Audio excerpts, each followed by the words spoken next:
As a peer advisor, I meet with students either walk-in or appointments. I work with students across the board for the College of Education, so education majors, both elementary education and secondary education, along with kinesiology majors and athletic training majors. Our idea is to have trained students who know a lot about both of our majors, education and kinesiology athletic training, and they can really help our students. We are trained over 2 semesters through weekly Friday meetings. We also do role playing with the advisors in terms of making schedules, dealing with conflicts, some of the obstacles you would come across as a peer advisor. And we also sit in advising appointments to observe them and to see how they approach certain situations. So now with peer advising, I meet with students and I talk about classes, and so a lot of them have the same classes, or taking the same classes that I took.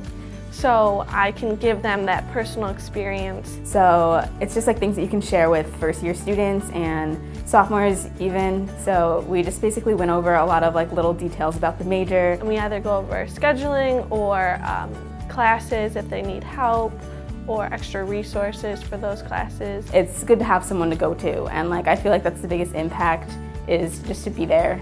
It's just a friend, even if it's not academic reasons that you meet with someone. Even though advisors are helpful to talk to, they don't have the personal experience. And I think that's great for any student. Peer advisors are students just like everyone else on this campus, so they have the personal experience of what it's like to be a student right now at MSU. It is such a big university, and some people might feel okay, I'm just one out of 500 students in this lecture. Where do I go?